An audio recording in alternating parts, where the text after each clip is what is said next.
की शुक्रगुजारी इस करके कि इस नावल ते चर्चा आरंभ की इन्होंने। मैनू माण इस गल का हासिल है कि मैं खाज ते भी बोलिया सी, फिर बोल मरदाने ते बोलिया कि हुण आखिरी बाबे ते भी। इस तो पहला कि मैं गल शुरू करा आखिरी बाबे की, पिछे जो मैं किताब पढ़ रहा सी तेज भारती होरां दी पुट सिद्ध, ਉਹਦੇ ਵਿੱਚ ਉਹ शुरू ਦੇ ਵਿੱਚ ਜ਼ਿਕਰ ਕਰਦੇ ਆ कि ਜਦੋਂ मैं हले लिखना भी नहीं सिक्ख्या सी ते मैं सुआह दे उपर पोटियां नाल ਉਂਗਲਾਂ ਦੇ पोटियां नाल लिखदा हुंदा सी। मां कोल बैठी देखदी हुंदी सी, कहंदे ਉਹ मैं 3-4 सतरां ਤੁਹਾਡੇ ਨਾਲ ਸਾਂਝੀਆਂ ਕਰਨੀਆਂ ਨੇ। मां उन्हां ਅੱਖਰਾਂ ਵਿੱਚੋਂ ਕੀ पढ़दी सी ਉਹੀ ਜਾਣਦੀ सी। पाठक किसी कविता ਵਿੱਚੋਂ ਕੀ पढ़दा है कोई संचार शास्त्र नहीं दस सकदा।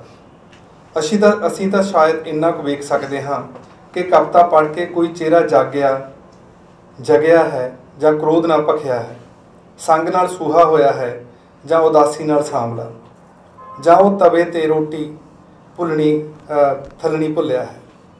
हुण मैं पढ़ लिख गया हाँ, पढ़िया लिखिया लई लिखदा हाँ। पढ़े लिखे कविता के अर्थ करते हैं, ये एहसास विच पंघरदे नहीं। मैं जिहड़ियां तुहाडे नाल गल्लां करूँगा कोई दावा नहीं हैगा कि वह नावल नूं फड़ सकिया होणगियां जां जिस तरह तुसीं समझदे हो उस तरह मैं उन्हां नूं पेश कर सकिया होऊंगा, जां उस एहसास नूं तुहाडे तक पहुँचा सकिया होऊंगा जिहड़ा मैं इस नावल नूं पढ़दिआं होया महसूस किया जां जिहड़ा तुसीं महसूस करोगे। हमेशा एहसास हुंदा कुछ नावलों बारे बोलदिआं होया कि मैं जिन्ना बोल रहा उस तो बिना बहुत कुछ छुट्टी जा रहा, तो ये नावल चों भी इस नावल बारे बोलण लग्गिआ भी बहुत सारा कुछ छुट जाऊगा, वो तुसीं आपदे आप वो खप्पे पूरे कर लओगे।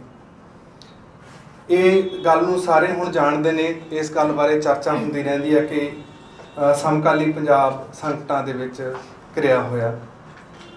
डॉक्टर मनमोहन जदों प्रभाषित करते हुंदे कहंदे हुंदे कि इत्थे किसानी दे संकट तो बिना डिप्रैशन आ, ड्रग्स ने, डिजीज़ आ, डिस्प्यूट आ, माइग्रेशन आ ते ब्रेन ड्रेन।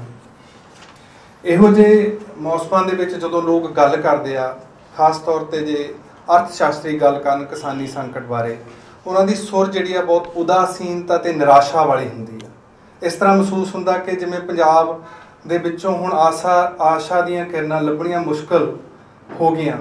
इहो जे समयां 'च ही कथाकारी दी, साहित्यकारी दी भूमिका सामने आउंदी है कि साडे कोल आपदे विरसे दे विचों, अपने अतीत दे विचों इस तरह दीआं चीज़ां, इस तरह दीआं यादां लभ के लईआं जाण जिन्हां नाल इह लगण लग जावे कि पंजाब हले जिउण जोगा हैगा, पंजाब कोल हले अपनी ताकत के स्रोत हैगे ने, पंजाब हले खत्म नहीं होया। तो मैनूं आखिरी बाबे नावल की पहली जिहड़ी भूमिका अज दे युग दे विच लगदी आ कि सानूं किवें ना किवें किते ना किते ये एहसास बहुत डूंघी शिद्दत नाल कराउंदा कि साडे कोल बहुत कुछ पिया, जे असीं लभ लिआईए तां जिउण जोगे हो जाएंगे। इस नावल नूं कई पक्षां तो समझिया जा सकदा। एक इकल्ली पुस्तक के तौर पर जे असीं पूरी साहित्यक परंपरा तो तोड़ दईए उहदे विच भी, ते असीं पंजाबी नावल की परंपरा विच भी रख के इहनूं समझ सकते हैं। जदों किसानी की गल शुरू हुंदी है, बहुत देर पहला हो जाती है, संत सिंह सेखों तो, फिर गुरदियाल सिंह होरां नाल गुजरदिया होया, फिर बलदेव सिंह तो गुजरदिया होया हुण इत्थे तक पहुंची है।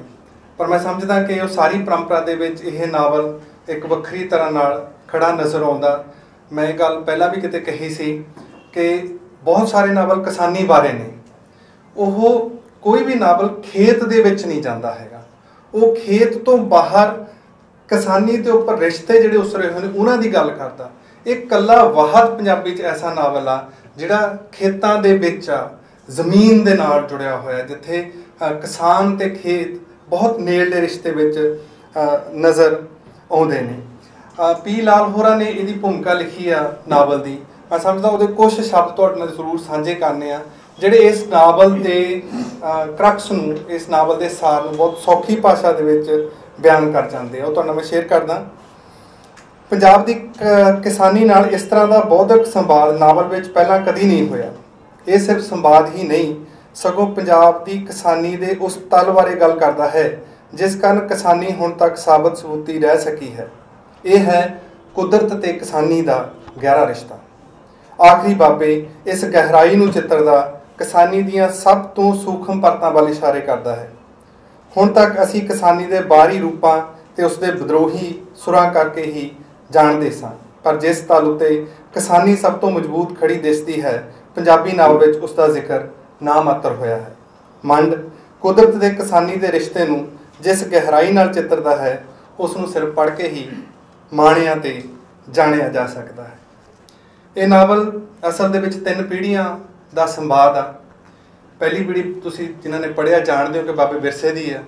दूसरी बलकार सिंह उहदा लड़का जिहड़ा हुण आप जवान गभरू पुੱਤ दा पिता, ते तीसरा हरजीत आ जिहड़ा हुण इस वक्त नावल दे वर्तमान दे विच गभरू आ, ते वर्तमान नावल दा उही आ जिहड़ा हुण चल रहा।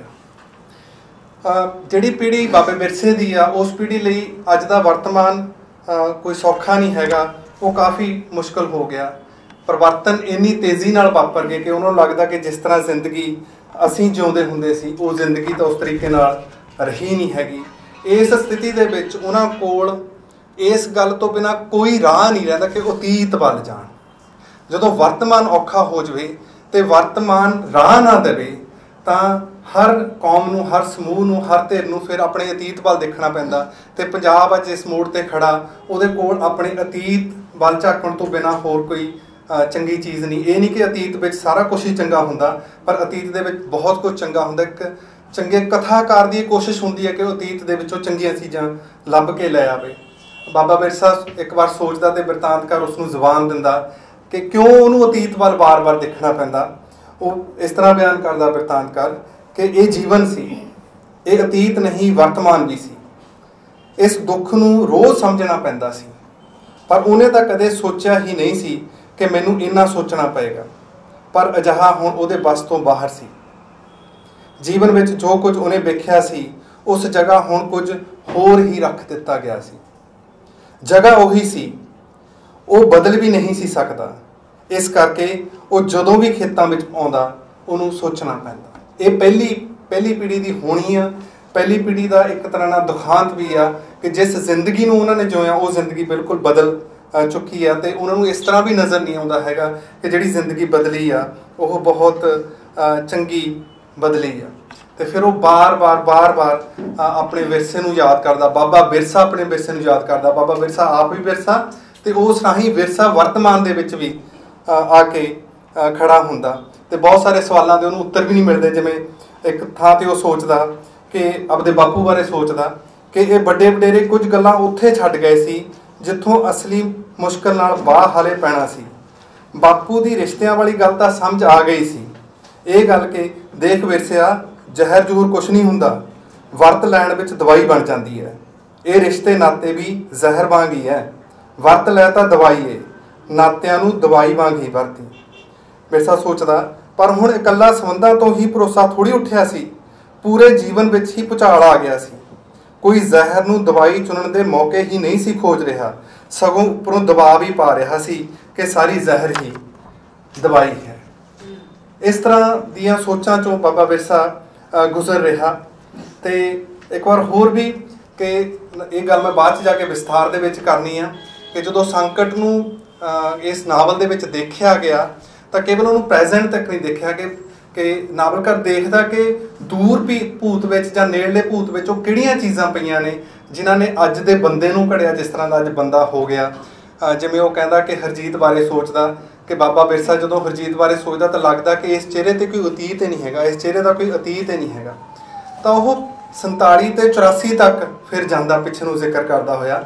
तो बहुत सूखम छोहां नाल उहदी मैं गल बाद च करनी, पर एक शुरू जे जिक्र आ जाता कि बाबे बिरसे नूं खेतां तो वापस आउंदिआं कदे डर नहीं लग्या सी। सिर्फ जिंदगी दे विच 2 बार मौके सी होण तो बिना, जदों उहनूं खेतां तो आउंदे होए डर दा महसूस होया सी। तो एक बार 47 विच ते दूजी बार 84 विच। पर हुण ये तीजी बार दा भय उस तरह का तो नहीं सी, पर लगता सी थोड़ा थोड़ा उन्हां कोलों उधारा लै गया कि वो कंटीन्यूटी किवें बनदी है 47 ते 84 की, वो भी इस दे विचों नावल दे विचों जिक्र आउंदा। फिर दूसरी पीढ़ी इहदे विच बलकार सिंह दी आ। बलकार वो पीढ़ी आ जिन्हें पहली बार जिहड़ी ग्रीन रेवोल्यूशन जिन्हें देखिया सी, जिहड़ी ग्रीन रेवोल्यूशन वेले गभरू सी, जिन्हें पहली बार खेती नूं मुनाफे नाल जोड़ के देखना शुरू कीता सी। जदों नवें बीज आए सी ते खेतां दी गल सुणन दी बजाय बीजां दी गल सुणनी जिहड़ी वो शुरू हो गई सी। ਹੁਣ ਬਲਕਾਰ ਸਿੰਘ ਦੀ ਆਪਦੀ ਪੀੜ੍ਹੀ ਹੀ ਆਪਣੇ ਮੁੰਡੇ ਨੂੰ ਔਖੀ ਦੇਖ ਰਹੀ ਹੈ, ਪਰ ਜਿਸ ਦੀ ਸ਼ੁਰੂਆਤ ਉਹਨੇ ਕੀਤੀ ਸੀ ਉਹੀ ਅਸਲ ਦੇ ਵਿੱਚ ਉਹਦਾ ਨਤੀਜਾ ਜਿਹੜਾ ਸਾਹਮਣੇ ਉਹ ਆ ਰਿਹਾ। ਬਾਬਾ ਬਿਰਸੇ ਨੂੰ ਉਹ ਸਮਾਂ ਭੁੱਲਦਾ ਨਹੀਂ ਹੈਗਾ ਅਤੇ ਸਾਡੀ ਮੈਮਰੀ ਦੇ ਵਿੱਚ ਉਹ ਸਮਾਂ ਆ ਕੇ ਖੜ ਜਾਂਦਾ, ਖਾਸ ਤੌਰ 'ਤੇ ਮੇਰੀ ਪੀੜ੍ਹੀ ਦੇ ਵਿੱਚ ਜਿਹੜੀ ਉਸ ਵੇਲੇ ਉਸ ਤਰੀਕੇ ਨਾਲ ਨਹੀਂ ਮੌਜੂਦ ਸੀ। ਜਦੋਂ ਬਾਬਾ ਬਿਰਸਾ ਇਹ ਸੋਚ ਰਿਹਾ ਹੋਊਗਾ ਕਿ ਜਦੋਂ ਉਸਦੇ ਪੁੱਤ ਨੇ ਖੇਤਾਂ ਨੂੰ ਸਿਰਫ ਕਮਾਈ ਦਾ ਹੀ ਜ਼ਰੀਆ ਸਮਝਣਾ ਸ਼ੁਰੂ ਕਰ ਦਿੱਤਾ ਸੀ, ਬਾਬੇ ਬਿਰਸੇ ਨੂੰ ਉਹ ਸਮਾਂ ਕਦੇ ਨਹੀਂ ਭੁੱਲਦਾ ਹੈਗਾ। ਇਹ ਉਹੀ ਸਮਾਂ ਸੀ ਜਦੋਂ ਪੜ੍ਹਨ ਅਤੇ ਖੇਤੀ ਕਰਨ ਵਿੱਚ ਦਵੰਡ ਪੈਦਾ ਹੋਈ ਸੀ। ਕਿ ਇਹ ਗੱਲ ਮੈਂ ਮੰਡ ਹੋਰਾਂ ਨੇ ਵੀ ਡਿਸਕਸ ਕੀਤੀ, ਇਹ ਗੱਲ ਕਿਵੇਂ ਬਣ ਗਈ ਕਿ ਪੜ੍ਹਨ ਦਾ ਮਤਲਬ ਆ ਖੇਤੀ ਛੱਡ ਦੇਣਾ, ਅਤੇ ਦੂਸਰਾ ਮਤਲਬ ਕਿ ਜੇ ਪੜ੍ਹਨ ਨਾਲ ਨੌਕਰੀ ਮਿਲ ਗਈ ਤਾਂ ਫਿਰ ਪਿੰਡ ਛੱਡ ਦੇਣਾ। ਇਹ ਪਾੜਾ ਕਿਉਂ ਪੈ ਗਿਆ ਕਿ ਪੜ੍ਹਾਈ ਅਤੇ ਖੇਤੀ, ਐਜੂਕੇਸ਼ਨ ਅਤੇ ਕਿਸਾਨੀ ਦੋਵੇਂ ਅਲੱਗ-ਅਲੱਗ ਹੋ ਕੇ ਖੜ੍ਹ ਕੇ ਕਿ ਪੜ੍ਹਿਆ ਹੋਇਆ ਬੰਦਾ ਖੇਤੀ ਨਹੀਂ ਕਰ ਰਿਹਾ, ਉਹਨੇ ਛੱਡ ਹੀ ਜਾਣਾ ਖੇਤੀ ਨੂੰ। ਇਸ ਕਰਕੇ ਬਲਕਾਰ ਸਿੰਘ ਨੂੰ ਵੀ BA ਕੀਤੀ ਸੀ ਬਲਕਾਰ ਸਿੰਘ ਹੋਰਾਂ ਨੇ, ਇਸ ਕਰਕੇ ਉਹਨਾਂ ਨੂੰ ਸਾਰੀ ਉਮਰ ਇਸ ਗੱਲ ਦਾ ਰੰਜ ਰਹਿੰਦਾ ਕਿ ਮੈਨੂੰ ਨੌਕਰੀ ਨਹੀਂ ਮਿਲੀ ਹੈਗੀ ਅਤੇ ਮੈਂ ਮਜਬੂਰੀ 'ਚ ਖੇਤੀ ਕੀਤੀ। ਅਤੇ ਇਸ ਗੱਲ 'ਤੇ ਉਹਦੀ ਆਪਣੇ ਮੁੰਡੇ ਨਾਲ ਹਰਜੀਤ ਨਾਲ ਵੀ ਜਿਹੜੀ ਆ ਉਹ ਬਹਿਸ ਲਗਾਤਾਰ ਹੁੰਦੀ ਰਹਿੰਦੀ ਹੈ। ਇਸੇ ਕਰਕੇ ਇਹ ਪੜ੍ਹਾਈ ਕਰਕੇ ਜਦੋਂ ਨੌਕਰੀ ਨਹੀਂ ਮਿਲਦੀ ਅਤੇ ਮਜਬੂਰੀ 'ਚ ਜਿਹੜੀ ਖੇਤੀ ਕਰਨੀ ਉਸ ਜਿਹੜੇ ਤੰਜ ਵਿਡੰਬਨਾ ਉਪਜਦੀ ਆ ਉਹ ਹਰਜੀਤ ਤੱਕ ਸਿਖਰ 'ਤੇ ਚਲੇ ਜਾਂਦੀ ਹੈ। ਅਤੇ ਨਾਵਲ ਦੇ ਬਹੁਤ ਸਾਰੇ ਹਿੱਸਿਆਂ 'ਤੇ ਤੁਹਾਨੂੰ ਨਜ਼ਰ ਆਉਂਦਾ ਕਿ ਹਰਜੀਤ ਅਤੇ ਬਲਕਾਰ ਆਪਸ ਦੇ ਵਿੱਚ ਖੇਤੀ ਛੱਡਣ ਨੂੰ ਲੈ ਕੇ ਬਹਿਸਦੇ ਨੇ। ਹਰਜੀਤ ਕਹਿੰਦਾ ਕਿ ਇਹ ਤਾਂ ਘਾਟੇ ਦਾ ਸੌਦਾ, ਅਤੇ ਉਹ ਘਾਟੇ ਦਾ ਸੌਦਾ ਵੀ ਸੋਚਣਾ ਇਸ ਕਰਕੇ ਸੀ ਕਿ ਉਦੋਂ ਹਰਜੀਤ ਤੱਕ ਪਹੁੰਚਦਿਆਂ ਜਿਹੜੀ ਕਿਸਾਨੀ ਆ ਉਹ ਕੇਵਲ ਅਤੇ ਕੇਵਲ ਇੱਕ ਵਪਾਰ ਬਣ ਜਾਂਦੀ ਆ, ਹੋਰ ਕੁਛ ਨਹੀਂ ਰਹਿੰਦੀ। ਇਸ ਕਰਕੇ ਉਹ ਵਪਾਰਕ ਪੱਖੋਂ ਘਾਟੇ ਦਾ ਸੌਦਾ ਲੱਗਦਾ ਅਤੇ ਲਗਾਤਾਰ ਜਿਹੜਾ ਹਰਜੀਤ ਆ ਉਹ ਬਾਰ-ਬਾਰ ਇਹ ਕਹਿੰਦਾ ਕਿ ਮੈਂ ਖੇਤੀ ਛੱਡ ਦੇਣੀ। ਮਿਸਾਲ ਦੇ ਤੌਰ 'ਤੇ ਇੱਕ ਸੰਵਾਦ ਦਾ ਜ਼ਿਕਰ ਮੈਂ ਤੁਹਾਡੇ ਨਾਲ ਸਾਂਝਾ ਕਰਦਾ। ਹਰਜੀਤ ਕਹਿੰਦਾ, ਜ਼ਰੂਰ ਕਰਨਾ ਜਦ ਖਰਚਾ ਕੱਢ ਕੇ ਉਹਨੇ 'ਚ ਠੇਕਾ ਆ ਜੇ। ਫਿਰ ਉਹਦਾ ਬਾਪ ਕਹਿੰਦਾ, ਉਹ ਜਿਹੜਾ ਇੰਨਾ ਵੱਡਾ ਸੰਦ ਬਣਾਇਆ ਉਹਦਾ, ਕਹਿੰਦਾ ਇਹਨੂੰ ਵੇਚ ਦੇਣਾ, ਫਿਰ ਦੁਬਾਰੇ ਬਣਾ ਲੂੰ, ਹੈਗੀ ਹਿੰਮਤ ਤੇਰੇ ਵਿੱਚ, ਬਣਾਉਣਾ ਹੀ ਕਿਉਂ ਆ? ਅੱਛਾ ਜਣੀ ਖੇਤੀ ਕਰਨੀ ਤੇ ਤੇਰੇ ਹੱਥ ਖੜੇ, ਇਹਦੇ ਵਿੱਚ ਪਾਪਾ ਹੈ ਹੀ ਵੱਡੀ ਕਿਹੜੀ ਗੱਲ, ਖੇਤੀ ਤਾਂ ਛੱਡੀ ਦੇਣੀ ਆ। ਸੋ ਇਸ ਤਰ੍ਹਾਂ ਦੀ ਜਿਹੜੀ ਡਾਇਲੋਗ ਨੇ ਅਤੇ ਜਿਸ ਤਰ੍ਹਾਂ ਦੇ ਹੈਗੇ ਨੇ ਉਹ ਬਹੁਤ ਸ਼ਿੱਦਤ ਨਾਲ ਉਹਨਾਂ ਦੇ ਵਿੱਚ ਖਿੱਚ ਇੰਨੀ ਹੈ, ਖਾਸ ਤੌਰ 'ਤੇ ਉੱਥੋਂ ਦੀ ਸਥਾਨਕ ਭਾਸ਼ਾ ਦੀ, ਕਿ ਉਹਦੇ ਵਿੱਚੋਂ ਇੱਕ ਵਰਤਾਰਾ ਵੀ ਝਲਕਦਾ ਤਬਦੀਲੀ ਦਾ, ਨਾਲ ਦੀ ਨਾਲ ਜਿਹੜੀ ਤਰਾਸਦੀ ਆ ਉਹ ਵੀ ਸਾਹਮਣੇ ਆਉਂਦੀ ਹੈ ਕਿ ਖੇਤੀ ਕੀ ਸੀ ਅਤੇ ਕੀ ਹੋ ਕੇ ਚਲੀ ਗਈ ਆ। ਇੱਕ ਗੱਲ ਹੋਰ ਵੀ ਹੈ ਕਿ ਜਦੋਂ ਬਿਰਤਾਂਤਕਾਰ ਤੀਜੀ ਪੀੜ੍ਹੀ ਨੂੰ ਬਿਰਤਾਂਤਰ ਖੜਾ ਬਿਰਸੇ ਦੇ ਨਾਲ ਆ, ਨਾਵਲਕਾਰ ਬਿਰਸੇ ਦੇ ਨਾਲ ਖੜਾ, ਉਹਦੀ ਸਾਰੀ ਸਪੋਰਟ ਬਿਰਸੇ ਨੂੰ ਪ੍ਰਾਪਤ ਆ, ਪਰ ਉਹ ਕਿਤੇ ਵੀ ਹਰਜੀਤ ਨੂੰ ਨਿੰਦਦਾ ਨਹੀਂ ਹੈਗਾ। ਇਸ ਤਰ੍ਹਾਂ ਨਹੀਂ ਕਹਿੰਦਾ ਹੈਗਾ ਕਿ ਇਹ ਬਹੁਤ ਉਹ ਮੁੰਡਾ ਬੁਰਾ ਅਨੈਤਿਕ ਆ, ਉਸਨੇ ਬਹੁਤ ਬੁਰਾ ਕੀਤਾ ਆਪਣੇ ਵਿਰਸੇ ਨਾਲ, ਆਪਣੀ ਖੇਤੀ ਨਾਲ, ਆਪਣੇ ਪਿਤਾ ਨਾਲ। ਉਹ ਤਬਦੀਲੀ ਨੂੰ ਬਸ ਚਿੱਤਰਦਾ ਕਿ ਇਸ ਤਰ੍ਹਾਂ ਵਾਪਰੀ, ਅਤੇ ਇਸ ਕਰਕੇ ਜੇ ਤਬਦੀਲੀ ਵਾਪਰੀ ਆ ਤਾਂ ਇਹਦੇ ਲਈ ਕੇਵਲ ਦੋਸ਼ ਜਿਹੜਾ ਉਹ ਹਰਜੀਤ ਦੀ ਪੀੜ੍ਹੀ ਨੂੰ ਨਹੀਂ ਦਿੱਤਾ ਜਾ ਸਕਦਾ। ਇਹਦੇ ਲਈ ਦੋਸ਼ੀ ਬਲਕਾਰ ਸਿੰਘ ਦੀ ਵੀ ਉਨੀ ਪੀੜ੍ਹੀ ਹੈ ਜਿਹਨੇ ਪਹਿਲੀ ਵਾਰ ਇਹ ਸੋਚਣਾ ਸ਼ੁਰੂ ਕੀਤਾ ਸੀ ਕਿ ਵੱਧ ਬੀਜ ਕਿਹੜੇ ਹੋਣਗੇ ਜਿਹੜੇ ਵੱਧ ਮੁਨਾਫਾ ਦੇਣਗੇ, ਅਤੇ ਪਹਿਲੀ ਵਾਰ ਉਦੋਂ ਹੀ ਜਿਹੜੀ ਫਸਲ ਆ ਉਹ ਘਰਾਂ ਤੋਂ ਘਰ ਨਹੀਂ ਆਉਂਦੀ ਸੀ, ਸਿੱਧੀ ਮੰਡੀ ਦੇ ਵਿੱਚ ਜਾਣੀ ਸ਼ੁਰੂ ਹੋ ਗਈ ਸੀ। ਸੋ ਇੱਕ ਵਾਰ ਕਹਿੰਦਾ ਵੀ ਆ ਬਾਬਾ ਬਿਰਸਾ ਬਲਕਾਰ ਸਿੰਘ ਨੂੰ, ਇਹ ਤੇਰਾ ਹੀ ਕੀਤਾ ਹੋਇਆ, ਤੇਰਾ ਹੀ ਹੁਣ ਸਾਹਮਣੇ ਆਇਆ। ਅਤੇ ਹਰਜੀਤ ਦੀ ਜਿਸ ਮਾਹੌਲ 'ਚ ਹਰਜੀਤ ਪਲਦਾ ਜਾਂ ਜਿਸ ਤਰ੍ਹਾਂ ਖੇਤੀ ਉਹਨੂੰ ਵਿਰਸੇ 'ਚ ਮਿਲਦੀ ਆ ਆਪਣੇ ਪਿਤਾ ਤੋਂ, ਉਹਨੂੰ ਐਂ ਲੱਗਦਾ ਕਿ ਬਾਬਾ ਬਿਰਸਾ ਕਿਹੋ ਜਿਹੀਆਂ ਗੱਲਾਂ ਕਰਦਾ।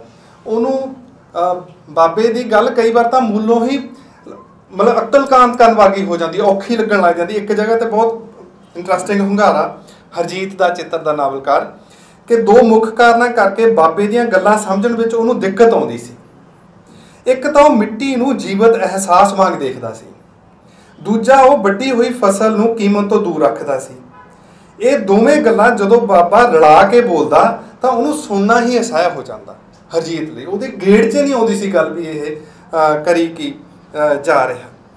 ਤਾਂ ਨਾਵਲਕਾਰ ਇਸ ਅੰਤਰਦ੍ਰਿਸ਼ਟੀ ਨੂੰ ਵਿਵਹਾਰਦਾ ਕਿ ਬਾਬੇ ਬਿਰਸੇ ਦੀ ਪੀੜ੍ਹੀ ਕੋਲ ਖਿਆਲ ਅਨੁਭਵਾਂ ਦੇ ਰਾਹੀਂ, ਬਹੁਤ ਇੰਪੋਰਟੈਂਟ ਗੱਲ ਨਾਵਲ ਦੇ ਵਿੱਚ ਆਉਂਦੀ ਹੈ ਕਿ ਬਾਬੇ ਬਿਰਸੇ ਕੋਲ ਜੀਵਨ ਦਾ ਜਿਹੜਾ ਖਿਆਲ ਆ ਉਹਦੇ ਅਨੁਭਵ ਦੇ ਵਿੱਚੋਂ ਆਇਆ। ਅਨੁਭਵ ਇਹਨਾਂ ਲੋਕਾਂ ਦੀ, ਬਾਬੇ ਬਿਰਸੇ ਦੀ ਪੀੜ੍ਹੀ ਦੀ ਜ਼ਿੰਦਗੀ ਦਾ ਸਭ ਤੋਂ ਵੱਡਾ ਸਰਮਾਇਆ ਸਨ।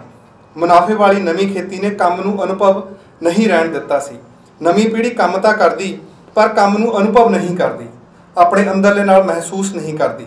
इस स्थिति विच नवी पीढ़ी कोल जिहड़े ख्याल सन वो ओपरे हन। वो अनुभव विचों आउण दी थां अपनी जां किसी होर दी कल्पना चों आए हन। अनुभवां तों आए ख्याल बंदे दे जीण नूं अते उसदी सोच नूं तकलीफ देण दी हद तक बण दिंदे हन। ਉਹਦੇ अनुभव होर ने, ਉਹਦੇ ਜਿਹੜੇ ख्याल ने वो होर ने। ਇਹ ਪਾੜਾ ਉਸ ਨੂੰ ਜ਼ਿੰਦਗੀ ਦੇ ਮਖਸੂਸ ਕੀਮਤੀ ਸਰੋਤਾਂ ਤੋਂ ਵਿਛੁੰਨ ਦਿੰਦਾ ਹੈ। ਹੁਣ ਦੀ ਕਿਸਾਨੀ ਨਾਲ ਇਹੀ ਵਾਪਰ ਰਿਹਾ ਹੈ। ਇਹ 16 ਪੰਨੇ ਤੇ ਇਸ ਨੂੰ ਉਹਦਾ ਜੀਵਨ ਕੋਈ ਸੁਣਿਆ ਹੋਇਆ ਖਿਆਲ ਨਹੀਂ ਸੀ, ਇਹ ਅਨੁਭਵ ਦੇ ਖਿਆਲ ਸਨ। ਇਸੇ ਕਰਕੇ ਅੱਜ ਕੱਲ੍ਹ ਜੋ ਵਾਪਰ ਰਿਹਾ ਦਿਸਦਾ ਇਹ ਕਲਪਨਾ ਦਾ ਕੋਈ ਖਿਆਲ ਜਾਪਦਾ। ਇਸ ਤਰ੍ਹਾਂ ਦੇ ਅੰਤਰਦ੍ਰਿਸ਼ਟੀਆਂ ਇਸ ਨਾਵਲ ਦੇ ਵਿੱਚ ਮੌਜੂਦ ਨੇ ਕਿ ਅਨੁਭਵ ਤੇ ਖਿਆਲ ਕਿਵੇਂ ਵੰਡੇ ਗਏ ਸੀ ਹਰਜੀਤ ਦੀ ਪੀੜ੍ਹੀ ਕੋਲ ਆ ਕੇ। ਇਹ ਨਾਵਲ ਮੈਨੂੰ ਇੱਕ ਹੋਰ ਬਹੁਤ ਅਹਿਮ ਲੱਗਾ ਇੱਕ ਗੱਲ ਤੋਂ ਕਿ ਇਹ ਨਾਵਲ ਜਦੋਂ ਬੀਤੇ ਦੀ ਕਥਾ ਕਹਿੰਦਾ ਤਾਂ ਸਮਕਾਲ ਦੀ ਚੌਧਰ ਨੂੰ ਚੁਣੌਤੀ ਦਿੰਦਾ। ਸਮਕਾਲ ਦਾ ਦਾਬਾ ਅਕਸਰ ਇਸ ਤਰ੍ਹਾਂ ਲੱਗਣ ਲਾ ਦਿੰਦਾ, ਖਾਸ ਤੌਰ ਤੇ ਮੇਰੀ ਤੇ ਮੇਰੀ ਅਗਲੀ ਪੀੜ੍ਹੀ ਨੂੰ ਜਿਹਦੇ ਕੋਲ ਪਾਸਟ ਦਾ ਉਸ ਤਰ੍ਹਾਂ ਦਾ ਐਕਸਪੀਰੀਅੰਸ ਨਹੀਂ ਤੇ ਉਹਨਾਂ ਮੈਮਰੀਜ਼ ਨੂੰ ਪ੍ਰੈਜ਼ੈਂਟ ਦੇ ਵਿੱਚ ਜਿਉਂਦਾ ਰੱਖਣ ਦੀ ਕਥਾਕਾਰੀ ਵੀ ਬਹੁਤੀ ਮੌਜੂਦ ਨਹੀਂ ਹੈਗੀ ਕਿ ਸਾਨੂੰ ਪਤਾ ਲੱਗ ਸਕੇ ਕਿ ਕੀ ਸੀ। ਸਮਕਾਲ ਦਾ ਦਾਬਾ ਅਕਸਰ ਇਸ ਤਰ੍ਹਾਂ ਲੱਗਣ ਲਾ ਦਿੰਦਾ ਹੈ ਕਿ ਜੋ ਹੁਣ ਚੱਲ ਰਿਹਾ ਹੈ ਉਹੀ ਸੱਚ ਹੈ।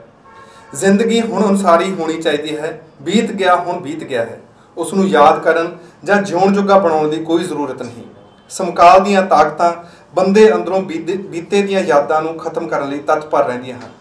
ਮਿਲਨ ਕੁੰਦਰਾ ਨੇ ਇੱਕ ਵਾਰ ਕਿਹਾ ਸੀ ਕਿ ਬੰਦੇ ਦੀ ਅਸਲ ਲੜਾਈ ਆਪਣੀਆਂ ਯਾਦਾਂ ਨੂੰ ਬਚਾ ਕੇ ਰੱਖਣ ਦੀ ਹੀ ਹੈ। ਨਾਵਲ ਆਖਰੀ ਬਾਬੇ ਕਿਸਾਨੀ ਦੀਆਂ ਯਾਦਾਂ ਨੂੰ ਬਚਾਉਣ ਦੀ ਹੀ ਨਹੀਂ ਸਗੋਂ ਉਹਨਾਂ ਨੂੰ ਪੁਨਰਜੀਵਤ ਕਰਨ ਦੀ ਕੋਸ਼ਿਸ਼ ਹੈ। ਪੁਨਰਜੀਵਤ ਮੈਂ ਇਸ ਕਰਕੇ ਕਿਹਾ ਕਿ ਕਥਾਕਾਰੀ ਕੋਲ ਹੀ ਇਹ ਤਾਕਤ ਹੁੰਦੀ ਹੈ ਕਿ ਬੰਦਾ ਜਦੋਂ ਕਥਾ ਚੋਂ ਗੁਜ਼ਰਦਾ ਤਾਂ ਉਸ ਦਾ ਐਕਸਪੀਰੀਅੰਸ ਕਰਦਾ, ਉਵੇਂ ਹੀ ਫੀਲ ਕਰਦਾ, ਉਹਦੀ ਸਕਿਨ ਵੀ ਫੀਲ ਕਰਦੀ ਹੈ, ਉਹਦਾ ਦਿਮਾਗ, ਉਹਦੀਆਂ ਇਮੋਸ਼ਨਸ ਫੀਲ ਕਰਦੇ ਆ, ਤਾਂ ਉਹ ਗੁਜ਼ਰਦਿਆਂ ਹੋਇਆਂ ਉਹ ਐਕਸਪੀਰੀਅੰਸ ਅਚੇਤ ਹੀ ਉਹਦੇ ਅੰਦਰ ਜਜ਼ਬ ਹੋ ਜਾਂਦਾ ਤੇ ਇਸ ਤਰ੍ਹਾਂ ਲੱਗਣ ਲੱਗ ਜਾਂਦਾ ਕਿ ਜਿਵੇਂ ਉਹਨੇ ਆਪ ਅਨੁਭਵ ਕੀਤਾ ਹੋਵੇ। ਤਾਂ ਜਦੋਂ ਕਥਾਕਾਰੀ ਨੂੰ ਇਸ ਤਰ੍ਹਾਂ ਅਨੁਭਵ ਕੀਤਾ ਜਾਂਦਾ ਤਾਂ ਜਿਹੜੀ ਚੀਜ਼ ਨੂੰ ਅਨੁਭਵ ਕਰਦਾ ਉਹ ਮੁੜ ਕੇ ਜੀਵਤ ਹੋ ਜਾਂਦੀ ਹੈ। ਨਾਵਲ ਬਾਬੇ ਵਿਰਸੇ ਰਾਹੀਂ ਅਤੀਤ ਨੂੰ ਯਾਦਾਂ ਨੂੰ ਗਹਿਰਾਉਂਦਾ ਹੈ। ਬਾਬੇ ਵਿਰਸੇ ਦਾ ਆਪਣੇ ਬੇਬੇ ਤੇ ਬਾਪੂ ਨੂੰ ਯਾਦ ਕਰਨਾ ਚੰਗੇਰੇ ਅਤੀਤ ਨੂੰ ਅਕੀਦਤ ਪੇਸ਼ ਕਰਨ ਵਾਂਗ ਜਾਪਦਾ ਹੈ। ਇਸ ਤਰ੍ਹਾਂ ਹੋਣਾ ਪਾਠਕ ਅੰਦਰ ਅਤੀਤ ਪਰੰਪਰਾ ਦੇ ਗੌਰਵ ਨੂੰ ਉਭਾਰਦਾ ਹੈ।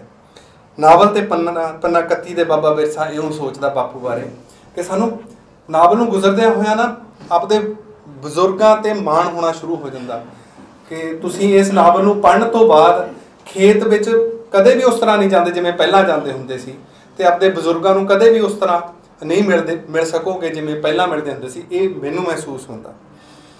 ਇਹ ਨਾਵਲ ਪੰਜਾਬ ਦੀ ਕਿਸਾਨੀ ਦੀ ਸੱਭਿਆਚਾਰਕ ਯਾਦ ਦੀ ਬਿਰਤਾਂਤਕਾਰੀ ਹੈ। ਇਸ ਯਾਦ ਨੂੰ ਸਮਕਾਲ ਨੇ ਕਿਤੇ ਦੂਰ ਧੁੰਦਲਕੇ ਵਿੱਚ ਧੱਕ ਦਿੱਤਾ ਹੋਇਆ ਸੀ। ਕਥਾ ਰੂਪੀ ਇਹ ਸੱਭਿਆਚਾਰਕ ਯਾਦ ਅਹਿਸਾਸ ਦਿੰਦੀ ਹੈ ਕਿ ਅਸੀਂ ਕੀ ਹੁੰਦੇ ਸੀ, ਸਾਡੀ ਤਾਕਤ ਦੇ ਸਰੋਤ ਕਿਹੜੇ ਸੀ, ਕੀ ਗੁਆ ਲਿਆ ਹੈ ਅਤੇ ਕੀ ਹੋ ਗਿਆ ਹੈ। ਇਹ ਕਥਾ ਤਬਦੀਲੀਆਂ ਨੂੰ ਅਤੀਤ ਦੀਆਂ ਯਾਦਾਂ ਦੇ ਸਮਾਨ ਅੰਤਰ ਚਿੱਤਰਦੀ ਹੈ। ਇੱਕ ਪਾਸੇ ਪ੍ਰੈਜ਼ੈਂਟ ਆ, ਇੱਕ ਪਾਸੇ ਜਿਹੜਾ ਬੀਤ ਗਿਆ ਉਹ ਬਾਬੇ ਦੇ ਨਾਲ ਬਰਾਬਰ, ਬਾਬੇ ਦੇ ਹਵਾਲੇ ਨਾਲ ਬਰਾਬਰ ਖੜਾ। ਅਤੀਤ ਦੀ ਯਾਦ ਸਮਕਾਲ ਵਿੱਚ ਬੀਤ ਗਏ ਨੂੰ ਮੁੜ ਜਿਉਣ ਦੀ ਤਾਂਘ ਪੈਦਾ ਕਰਦੀ ਹੈ। ਇਸ ਨਾਵਲ ਨੂੰ ਪੜ੍ਹਨ ਤੋਂ ਪਹਿਲਾਂ ਇੰਨੀ ਸਪਸ਼ਟਤਾ ਤੇ ਤੀਬਰਤਾ ਨਾਲ ਕਦੇ ਮਹਿਸੂਸ ਨਹੀਂ ਸੀ ਹੋਇਆ ਕਿ ਪੰਜਾਬ ਦੇ ਕਿਸਾਨ ਦਾ ਆਪਣੀ ਭੋਏ ਨਾਲ ਅਤੇ ਆਪਣੇ ਚੁਗਿਰਦੇ ਨਾਲ ਕਦੇ ਇਸ ਕਿਸਮ ਦਾ ਵੀ ਰਿਸ਼ਤਾ ਹੁੰਦਾ ਸੀ। ਬਾਬਾ ਵਿਰਸਾ ਤਾਂ ਖੇਤਾਂ ਵਿੱਚ ਤੁਰ ਫਿਰ ਰਿਹਾ ਕੀੜਿਆਂ ਨਾਲ ਵੀ ਡਾਢੀ ਸਾਂਝ ਰੱਖਦਾ ਹੈ। ਨਾਵਲ ਆਖਰੀ ਬਾਬੇ ਕਿਸਾਨੀ ਦੇ ਸਮਕਾਲੀ ਰੂਪ ਵਿੱਚ 84 ਦੇ ਅਸਰਾਂ ਦੀ ਗਹਿਰੀ ਦਖਲਅੰਦਾਜ਼ੀ ਦੀ ਗੱਲ ਵੀ ਕਰਦਾ ਹੈ।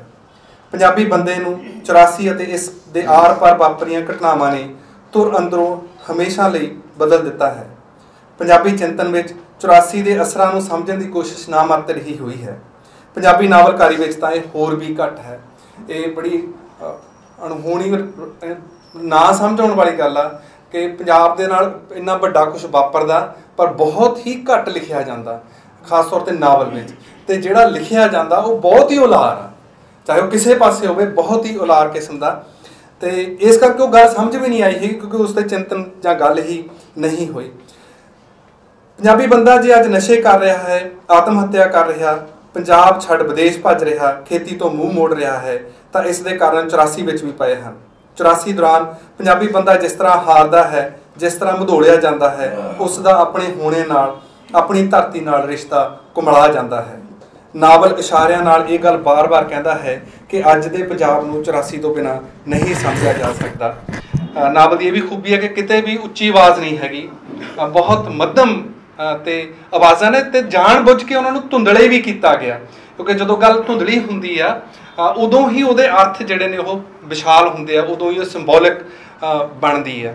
नावल के बहुत सारे पन्ने, चाहे तुसीं पन्ना 59, 70, 81, 95, 96, 109, 117, 18 ते 84 नाल संबंधित जिहड़े वेरवे आ वो देख सकते हो। सिर्फ एक वेरवा मैं तुहाडे नाल साझा करना, वो इहदे 109 पेज ते दर्ज आ। कहता कि नावलकार की टिप्पणी है, ये सन्नाटे बाबे बिरसे के नुकता नज़र तो है, ये सन्नाटे उछलते उछलते 84 में कुछ लभण जा बड़े। ये 84 भी बहुत लंबा खिंच गया सी। ये नशेड़ी चेहरिਆਂ तो गुजरदा गैंगस्टरां चों हुंदा होया आत्मघात कोल आके अजीबो गरीब जापण लगता है। फिर 4 दहाके दियां ये सोचां अजीब किस्म दियां तरतीबां विच दिसण लगदियां हन। इन्हां चों एक तरतीब बलकार दे चेहरे तो शुरू होके हरजीत तक आ पहुंचती है। इन्हां चेहरिਆਂ ਦੀ ਧਮਕੀ भी 84 वर्गी ही सी। ਇਹ ਜੀਵਨ ਦੇ ਸਾਰੇ ਵਿਛੋੜਿਆਂ ਨੂੰ ਉਸੇ ਭਾਸ਼ਾ ਨਾਲ ਉਚਾਰਦੇ ਸਨ। ਅਜੀਬ ਗੱਲ ਸੀ, ਜੋ ਸਾਕਾ ਕਦੇ ਸਦਮਾ ਬਣਿਆ ਸੀ ਉਸ ਨੂੰ ਅਗਲੀਆਂ ਪੀੜ੍ਹੀਆਂ ਨੇ ਧਮਕੀ ਵਜੋਂ ਵਰਤਣਾ ਸ਼ੁਰੂ ਕਰ ਦਿੱਤਾ ਸੀ। ਇੱਕ ਹੋਰ ਵੀ ਆ, ਪਿੰਡ ਨੂੰ ਕੋਈ ਡਰਾ ਰਿਹਾ ਸੀ, ਆਪਣੀ ਕੰਬਣੀ ਨੂੰ ਟੋਇਆ, ਕੀ ਸਮਾਉਣੋਂ ਰਹਿ ਗਿਆ ਸੀ। ਇਹ ਆਵਾਜ਼ ਧੱਸਦੀ ਧੱਸਦੀ 84 ਤੱਕ ਜਾ ਪਹੁੰਚੀ। ਇੱਕ ਸ਼ਬਦ 84 ਆਪਣੇ ਆਪ ਨੂੰ ਗੰਜਾਉਣ ਦਾ ਮੌਕਾ ਹੀ ਭਾਲਦਾ ਰਹਿੰਦਾ ਹੈ। पता ही नहीं लगता ये कदों अफवाहां वांग साह लैन लगता है। इसे मामले दे विच जिहड़ा गिंदी दा पात्र आ वो नावल दे विच बहुत इंपॉर्टेंट है। गिंदी दा जिहड़ा चाचा सी उन्हें 84 च साल्टां चक्कियां सी ते मुड़ के साइनाइड खा के मर गया सी। गिंदी हुण अमली आ, नशे करदा ते कबूतर पाल के रखदा, बिल्कुल बाबे विरसे दे गुआंढ दे विच रहिंदा हो। ते वो जदों भी आपदे प्यो दा नूं कुछ कहंदा तो वो जो बहसदा तो गल फिर उन्होंने ये कहता 84 तो नहीं ना हैगा कि तू मेरे नाल ऐ करेगा, झट गल उत्थे कहता वो देख कित्थों तक गल कित्थे लैके जांदा। फिर वो कहता कि मैनू बाबा बिरसा कोल खड़ा होंदा कि मैनू ना अपनियां बाहां लटकदियां दिखदियां ने इउं जिवें कोई बंदा दरख्त ते लटकाया होवे। फिर अंत नूं ये कहता कि हरजीत का हवाला दे के बाबे बिरसे नूं संबोधित हुंदा, कहता मैं ही नहीं बाबे, चल तू अपने पुत तो पुछ ली, सानू कोई बीमारी लग गई, तुसीं समझदे क्यों नहीं। इस तो बाद वो दूजे तीजे दिन गिंदी मर जाता। फिर तो बाद ये भी गल आउंदी है कि बाबा बिरसा यह सोचता कि गिंदी की मौत नूं पिंड ने सीरीयसली क्यों नहीं लिया हैगा, कि इशारे तो होण लग गए सी ना कि गिंदी जाऊगा। असीं मौतां नूं इस तरह की अलगर्जी नाल लेना कदों शुरू करता कि असीं पिंड दा एक मुंडा मर रहा। तो फिर वो हरजीत के चेहरे की भी गल करता कि हरजीत नूं जिवें उसकी मौत नूं देखदिआं कोई औख महसूस ही ना हुई होवे, आराम नाल सारा कुछ वो करी जा रहा। इस नावल की समर्था किसानी जीवन दीआं घटनावां तो अगाह मैं ये गल इस करके करनी जिहड़ी हुण कर रहा कि आम तौर पर मंड होरां दे बारे गल कही जाती कि कहानी रौचक नहीं बनाउंदे हैगे। तो उस प्रसंग दे विच यह गल है एक तरह नाल कि इस नावल की समर्था किसानी जीवन दी घटनावां तो अगाह एहसासां अंतरदृष्टियां की पेशकारी विच है। घटनावां दिसदा सच हुंदियां हन, कुछ दिसदे एहसास भी हुंदे हन, पर असल गल दिसदे तो अगाह अदिसदे नूं समझण अते कथाकारी विच पाउण दी हुंदी है। कथाकारी का पहला मूल आधार बेशक घटनावां हुंदियां हन। इसे कारण पंजाबी नावल दीआं बहुतियां कथावां घटनावां की आसान जही जड़त हन। पात्रां राहीं घटदियां घटनावां दे उतराव चढ़ाव बिरतांत की सब तो रौचक युक्त हैं। घटनावां विचली अदभुतता, हिंसा, कामुकता, रोमांस, बहादरी बिरतांत की आधार भूमि हैं। घटनावां दा नाटकी टकराव, विरोधी स्थितियां विचला तनाव, चंगे अते बुरे की दवंड, नैतिक अते नैतिक का संघर्ष बिरतांत सिरजना दी मूल कड़ियां हैं। यह गल ध्यानयोग है कि घटनावां बिरतांत उसारी का लाजमी अंग तो हैं, पर बिरतांत की असल ताकत इन्हां तो किते अगाह वसदी है। ये ताकत एहसास की गहराई और विचार के निवेकलेपन की है। एहसास और विचार भी हो जिस दी फितरत लोक धराई और दार्शनिक होवे, बौद्धिक सुक्की बौद्धिक नहीं। कि जे नावल दे विच आउणा तां वो बौद्धिकता तां ही शानदार होऊ जी उहदी फितरत फोकलोरिक होगी, ते दूसरी दार्शनिक के जिंदगी के जिहड़े सਦੀवी पहलुआं नाल जे वो जुड़ी हुई होगी। बड़ा कथाकार लोक धराई प्रतिभा का मालिक भी हुंदा है। जसवीर मंड अजिहा ही कथाकार है। उसकी कथाकारी विच घटनावां कथा का मूल आधार नहीं हैं। घटनावां च उहदी बहुत रुचि नहीं ना, इन्हां दे नावलों बहुत थोड़ियां घटनावां तुसीं लभ सकोगे। जिस तरह फिल्म दे विच लगातार घटनावां ज़्यादा होंदियां ने, जां जिन्हां नूं असीं बहुत इंटरस्टिंग नावलकार मनदे हां, उन्हां दियां जे बलदेव सिंह दे नावल देखो उन्हां च बहुत घटनावां ने, पर जे तुसीं घटनावां तो गांह जाके देखना करो ਲੱਭਣ ਚਾਹੋ ਤਾਂ ਬਹੁਤਾ ਕੁਝ ਤੁਹਾਨੂੰ ਫਿਰ ਉੱਥੇ ਲੱਭਦਾ ਨਹੀਂ ਹੈਗਾ। ਉਹ ਪਾਠਕ ਨੂੰ ਘਟਨਾਵੀ ਰਸ ਰਾਹੀਂ ਰਝਾਉਣ ਦੇ ਚੱਕਰ ਦੇ ਵਿੱਚ ਨਹੀਂ ਪੈਂਦਾ। ਉਹ ਕਿਸਾਨੀ ਜੀਵਨ ਦੇ ਅਹਿਸਾਸਾਂ ਅਤੇ ਵਿਚਾਰਤਕ ਨੁਕਤਿਆਂ ਨੂੰ ਨਵੀਂ ਤਰ੍ਹਾਂ ਦੀ ਭਾਸ਼ਾ ਨਾਲ ਉਭਾਰਦਾ ਹੈ। ਇਸ ਭਾਸ਼ਾ ਵਿੱਚ ਦਾਰਸ਼ਨਿਕ ਸੂਝ ਵੀ ਰਮੀ ਹੋਈ ਹੈ। ਇਹੀ ਇਸ ਕਥਾ ਨੂੰ ਪਾਰਕਾਲੀ ਬਣਾਉਂਦੀ ਹੈ। ਦਾਰਸ਼ਨਿਕ ਗਹਿਰਾਈਆਂ ਨਾਵਲ ਵਿੱਚ ਥਾਂ ਫੁਰ ਥਾਂ ਵਿਦਮਾਨ ਹਨ। ਇਹ ਸਭ ਤੋਂ ਵੱਡੀ ਪ੍ਰਾਪਤੀ ਹੁੰਦੀ ਹੈ ਕਿਸੇ ਸਾਹਿਤ ਦੇ ਕਿਸੇ ਭਾਸ਼ਾ ਦੇ ਕਥਾਕਾਰ ਕੋਲ ਕਿ ਉਹਦੇ ਕੋਲ ਨਵੀਂ ਭਾਸ਼ਾ ਨੂੰ ਸਿਰਜਣ ਦੀ ਕਿੰਨੀ ਤਾਕਤ ਆ। ਜੇ ਉਹਦੇ ਕੋਲ ਉਹ ਤਾਕਤ ਨਹੀਂ ਹੈਗੀ ਤਾਂ ਤੈਅਸ਼ੁਦਾ ਹੀ ਸਾਰਾ ਕੁਝ ਹੋ ਰਿਹਾ। ਕੁਝ ਜਿਹੜੀਆਂ ਭਾਸ਼ਾ ਦੀਆਂ ਵੰਨਗੀਆਂ ਤੁਹਾਡੇ ਨਾਲ ਸਾਂਝੀਆਂ ਕਰਨੀਆਂ ਨੇ। ਕਹਿੰਦਾ ਰੂਹ ਦਾ ਸਾਕ ਆਕਾਸ਼ ਨਾਲ ਹੈ ਪਰ ਬੰਦਾ ਮੋਹ ਮਿੱਟੀ ਨਾਲ ਕਰੀ ਜਾਂਦਾ ਹੈ। ਦੇਖੋ ਬੀਜ ਜੰਮਣ ਵੇਲੇ ਤੋਂ ਹੀ ਦੋ ਹਿੱਸਿਆਂ ਵਿੱਚ ਵੰਡ ਹੋ ਜਾਂਦਾ। ਇੱਕ ਹਿੱਸਾ ਥੱਲੇ ਧਰਤੀ ਵੱਲ ਹੋ ਲੈਂਦਾ ਤੇ ਦੂਜਾ ਉੱਪਰ ਸੂਰਜ ਵੱਲ। ਹੋਰ ਉਹੀ ਤਾਂ ਨਹੀਂ ਇਹ ਹਰੇ ਪੱਤੇ ਸੂਰਜ ਅੱਗੇ ਝੂਮਦੇ। ਉਹ ਥੋੜੀ ਦੇਰ ਗੱਲ ਪੂਰੀ ਕਰਨ ਲਈ ਰੁਕਦਾ, ਪਰ ਭਾਈ ਕਈ ਵਾਰ ਬੰਦਾ ਸਿਰਫ ਉੱਪਰ ਜਾਣ ਨੂੰ ਹੀ ਲੋਚਦਾ। ਉਸੇ ਨੂੰ ਹੁੱਛਾ ਕਹਿੰਦੇ। ਮੰਡ ਦੀ ਕਥਾਕਾਰੀ ਦਾ ਸਭ ਤੋਂ ਵੱਡਾ ਆਕਰਸ਼ਣ ਨਵੀਂ ਭਾਸ਼ਾ ਵਿੱਚ ਆ। ਭਾਸ਼ਾ ਦੀ ਮੌਲਿਕਤਾ ਪ੍ਰਚਲਿਤ ਤੋਂ ਖਹਿੜਾ ਛਡਾਉਂਦੀ ਹੈ। ਪ੍ਰਚਲਿਤ ਭਾਸ਼ਾ ਪ੍ਰਚਲਿਤ ਵਿਚਾਰਾਂ ਨੂੰ ਹੀ ਪੇਸ਼ ਕਰਨ ਦੇ ਸਮਰੱਥ ਹੁੰਦੀ ਹੈ। ਪ੍ਰਚਲਿਤ ਸਥਾਪਤ ਤਬਦੀਲੀ ਦੀ ਸੰਭਾਵਨਾ ਤੋਂ ਕੋਰਾ ਹੁੰਦਾ ਹੈ। ਤਬਦੀਲੀ ਲਈ ਹਮੇਸ਼ਾ ਨਵੇਂ ਦੀ ਲੋੜ ਹੁੰਦੀ ਹੈ। ਨਵੇਂ ਦੀ ਲੋੜ ਵਿੱਚ ਭਾਸ਼ਾ ਦਾ ਨਵਾਂਪਣ ਸਭ ਤੋਂ ਉਚੇਰਾ ਸਥਾਨ ਰੱਖਦਾ।